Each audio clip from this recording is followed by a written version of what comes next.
Ini aku kaget juga nih ngelihat Mbak Adel kumat, gak jelas.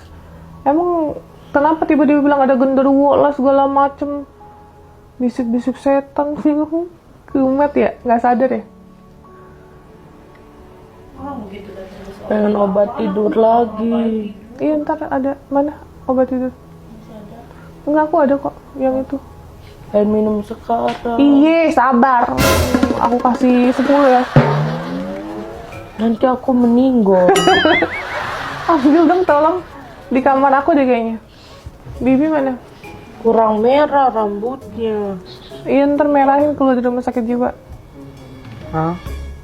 Emang ada bisa? Ya nanti kalau udah keluar kita ke salon lagi. Ingat ya, aku nggak mau kamu megang handphone lagi. Iya. Nggak ada. Minta-minta mau nangis-nangis, kejar-kejar, nggak ada. Kalau mau teleponan sama suaminya kita liatin handphonenya. Iya. Saya tahu-tahu Bang Oi datang juga. Apaan aku nggak kenapa-napa. Aku dari tadi tidur aja. Emang kalau kunci nggak stabil itu harus tidur. Makanya kan aku stok obat tidur. Gitu. Itu obat tidurnya jarang-jarang tuh mahal. Tau nggak? Tuh obat tidur Karena aku aku. bipolar. Iya, kenapa emang? Kalau bipolar? Nggak boleh mengingat masa lalu. Tuh tahu banget sih. Agus. Semakin kesini, semakin kesana kamu tuh ya. Ya Allah, ya Robi. Donasi itu dibuka untuk memperbaiki mata, bukan memperbaiki ekonomi keluarga. Ingat, kalau kamu ingin memperbaiki ekonomi keluarga, kamu perbaiki mata dulu. Terus kamu kerja, baru itu namanya memperbaiki ekonomi keluarga ya. Agus. Masya Allah. Kita aja yang sedikit banyaknya tahu tentang yayasan, itu donasi dibuka buat apa ya, dialokasikan untuk hal tersebut gitu Mas Agus. Ya ampun, agak ngenes juga gitu ya dengarnya. Dan kita pun sebagai relawan kayak ada malunya gitu lihat reaksinya Mas Agus yang ya, yang melaporkan Teh Nopi. Hey, Teh Nopi itu harus bisa mempertanggungjawabkan setiap donasi yang masuk ke donaturnya. Kalian tahu nggak sih kalau yang namanya uang donasi Rp1.000 pun itu harus dipertanggungjawabkan. Ini bayangin 1,5 M. Mas Agus sedih. Saya yang lebih sedih Mas Agus. Aduh, ya Allah.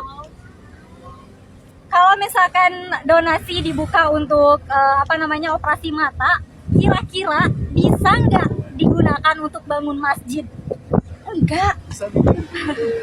Bisa sih, bisa mikir tuh, gitu kan.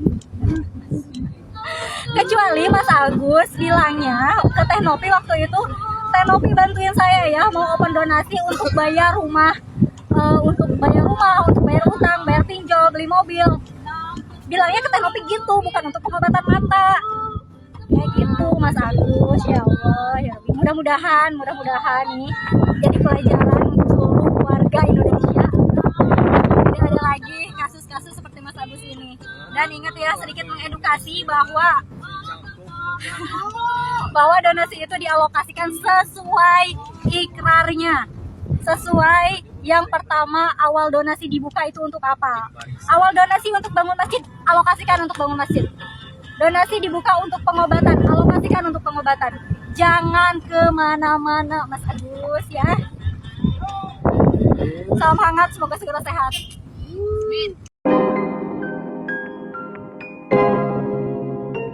Ya guys, kemarin kan saya bahas ya kasusnya yang Agus nih ya.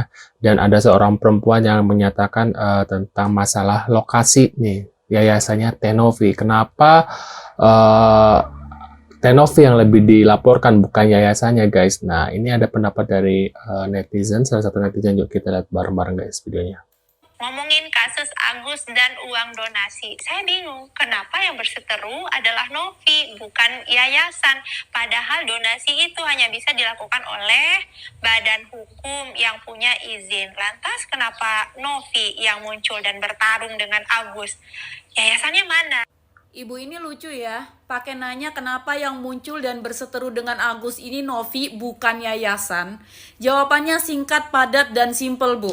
Karena yang dilaporkan sama si Agus ini Novi. Jadi yang menghadapi ya si Novi dan kuasa hukumnya, bukan saya apalagi ibu. Ya, kalau yang dilaporkan sama si Agus ini si Novi, terus yang muncul Sumanto, nah tuh baru serem, Bu. Lagi pula kalau Agus melaporkan yayasan, yang muncul juga tetap Tenovi dan kuasa hukumnya juga yang punya yayasan kan Tenovi. Ibu berharapnya siapa sih, Bu, yang muncul, Bu? Dan berseteru sama Agus ini? James Bond. Siapa? James Bond. Terus saya lihat di video ini Ibu menjelaskan panjang kali lebar kali tinggi ya. Padahal kesimpulannya simpel, Bu. Simpel banget. Kami netizen yang berdonasi berhak dan berkuasa penuh sudah menandatangani petisi untuk menarik uang donasi yang telah disalahgunakan oleh Agus dan keluarganya. Kami menarik kembali dan mengembalikan ke yayasan untuk dikelola dan diberikan kepada yang jauh lebih membutuhkan. Kami yang donasi, kami yang berhak. Udah itu aja. Simple. Kami yang donasi, kami yang berhak. Intinya itu. Simple.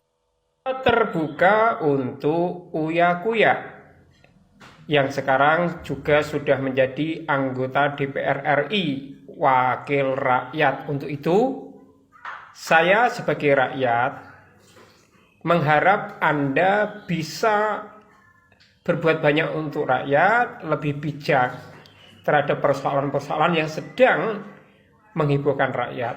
Nah, podcast Anda bersama Agus dan keluarganya serta pengacaranya sebenarnya itu bukan menjernihkan persoalan, tetapi malah menambah runyam persoalan dan memperkeruh suasana. Untuk itu, saya meminta Anda, Bang Uya Kuya, untuk mengundang Teh Novi dan beberapa orang yang pernah dibantu oleh donasi Teh Novi, serta pengacara-pengacara yang netral dan berakal jernih, agar persoalan donasi untuk Agus itu menjadi semakin jernih, menjadi bahan pembelajaran bagi masyarakat banyak, dan juga bisa memberi wawasan hukum yang tepat terkait donasi dan sumbangan-sumbangan sosial lainnya. Gitu. Karena podcast Anda yang bersama Agus dan keluarga serta pengacaranya itu cenderung menyudutkan Teh Novi yang sudah membantu, yang sejak awal dimintai oleh Agus untuk membantu menggalang donasi. Dan ketika Teh Novi itu mempertanyakan penyalahgunaan donasi, malah dilaporkan atas komporan dari beberapa gelintir pengacara yang kurang bertanggung jawab. Oke, bagaimana netizen, setuju Bang Uya Kuya mengundang Teh Novi dan orang yang pernah dibantu serta pengacara-pengacara yang berakal sehat? Salam Setuju. jernih. Jadi kita harus tahap-tahapan itu juga katanya nggak makan waktu sampai sebulan ya, kalau kurang lebih ya, kalau buat periksa ya. Terus kalau ke Cipto kan kita udah singgah satu tahapan lagi, maksudnya gitu. Jadi sebenarnya sekarang matanya aku tuh masih bisa disembuhkan nggak sih? Udah nggak bisa Udah dari pasti awal ya, dokter? dari Iya, Cipto syarat- itu tuh syaratnya memang udah udah divonis nggak 95% bisa udah nggak lagi bisa, dan awal podcast pun saya udah jelasin ke Mbak Nopi. Sampai Mbak Nopi coba deh nanti saya kenalin sama Itu dokter kan yang cara-cara memprovokasi orang supaya Iya. ke Agus gitu. Jadi intinya nggak bisa sembuhkan. dari awal emang udah nggak bisa. Hari ini baru dibilang 95%. untuk operasi kelopak yang tidak terlalu penting gitu. Saya ngomong sama dokternya, dok bisa Operasi ngobrol kelopak empat itu mata. penting. Saya bilang, iya ada apa Bu? Itu gimana ya kasusnya Mas Agus? Matanya masih bisa ada harapan nggak? Udah nggak bisa Ibu, walaupun saya tanya, Cangkok walaupun mata. pencakokan, walaupun Nggak donor, nggak bisa Nggak Ibu, bisa. karena ibarat itu ada kelopak mata itu urat-urat apanya gitu, saya kurang paham ya penjelasannya, tapi yang saya tangkap intinya Oke. kalau kita bangun pondasi rumah nggak ada pondasinya, Udah rumah nggak nggak akan bisa. berdiri gitu. Oke. Jadi emang udah 95% dari Nah, awal ini Novi udah tahu, cuman udah kan tahu. digiring sehingga orang membenci Agus gitu. Dan kedua mungkin tujuannya adalah supaya makin besar sehingga masuk ke rekening Agus Ya akhirnya kan ujung-ujungnya kan masuk ke yayasan lagi kan, kira-kira seperti itu yang terjadi loh. Kita bukan fitnah, ini yang terjadi gitu. Apa motifnya di situ? Makanya saya lawan. Saya lawan, kita minta audit, dan kedua kita minta itu hak atau bukan. Kalau misalnya melanggarnya kembaliin. Anehnya, Tapi emang tadi anehnya ya guys ya, kalau emang dari awal ini matanya tidak bisa diobati, kenapa dia open donasi gitu ya untuk pengobatan? Kenapa nggak bilang open donasi buat kehidupan sehari-harinya dia gitu ya? Nah kalau kayak gitu kan nggak ini ya guys ya, dan ini masalah besar itu gara-gara hutangnya si Wawa ini gitu loh guys ya. Gara-gara si Wawa Gombel. Kita lihat lanjut lagi guys. dijadwalkan dioperasi di GC, di GC. tapi nggak datang karena Tapi itu belum ada jadwal operasi, maksudnya itu belum dikasih tahu. Masih nyari tanggal. Nyari Yang tanggal. itu kemarin ada sempat tanggal 30 itu yang paling 30 apa sih? Oktober ya?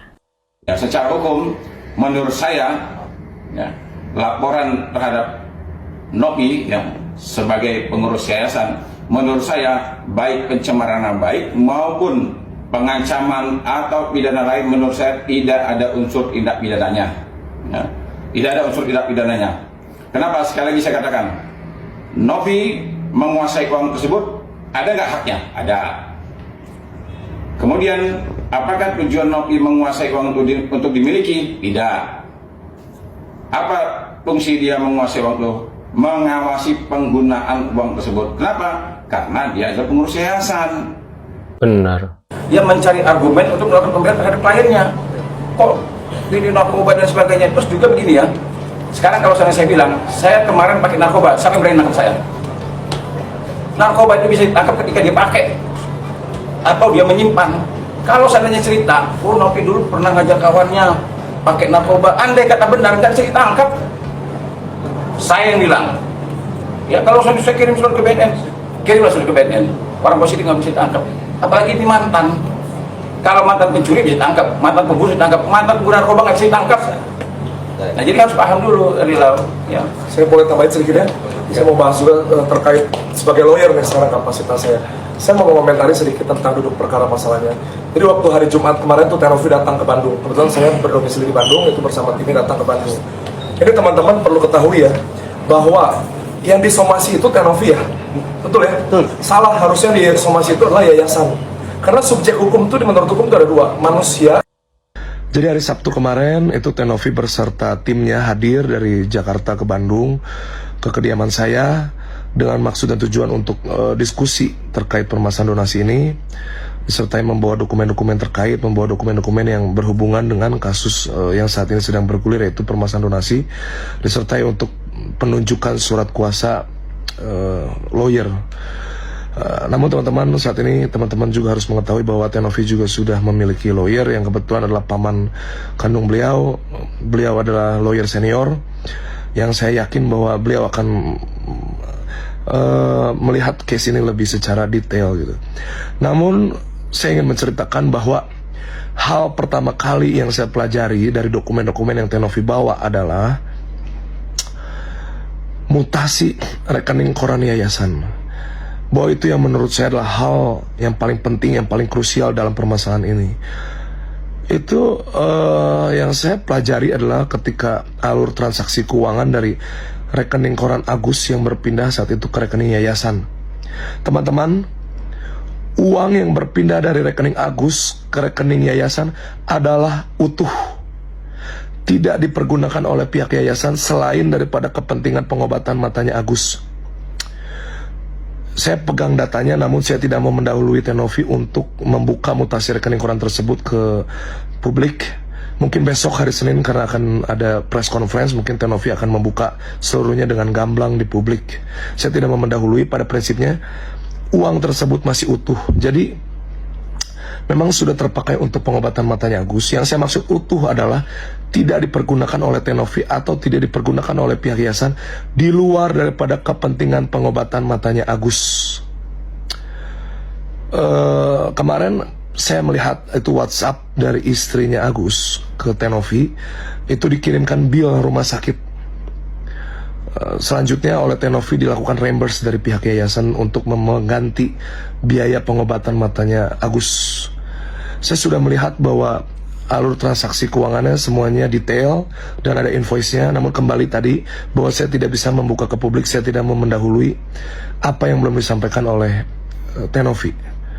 Namun maksud dan tujuannya adalah jangan sampai pihak yang benar pada akhirnya menjadi salah karena berkembangnya opini-opini liar di publik yang tidak berdasar. Jadi tidak boleh zolim kepada orang yang niatnya baik. Teman-teman jangan melupakan bahwa tujuan awal uang ini digalang, donasi ini digalang adalah tujuannya mulia untuk menyelamatkan Agus. Nah, menurut pendapat kalian gimana nih? Setelah melihat beberapa cuplikan video yang aku lihat ini, beberapa komentar, kalian tulis di kolom komentar seperti biasa ya. Dan terima kasih buat kalian selalu nonton video aku dan mudah-mudahan selalu lancar rezekinya dan dipermudahkan urusannya. Sampai jumpa di video selanjutnya. See you guys.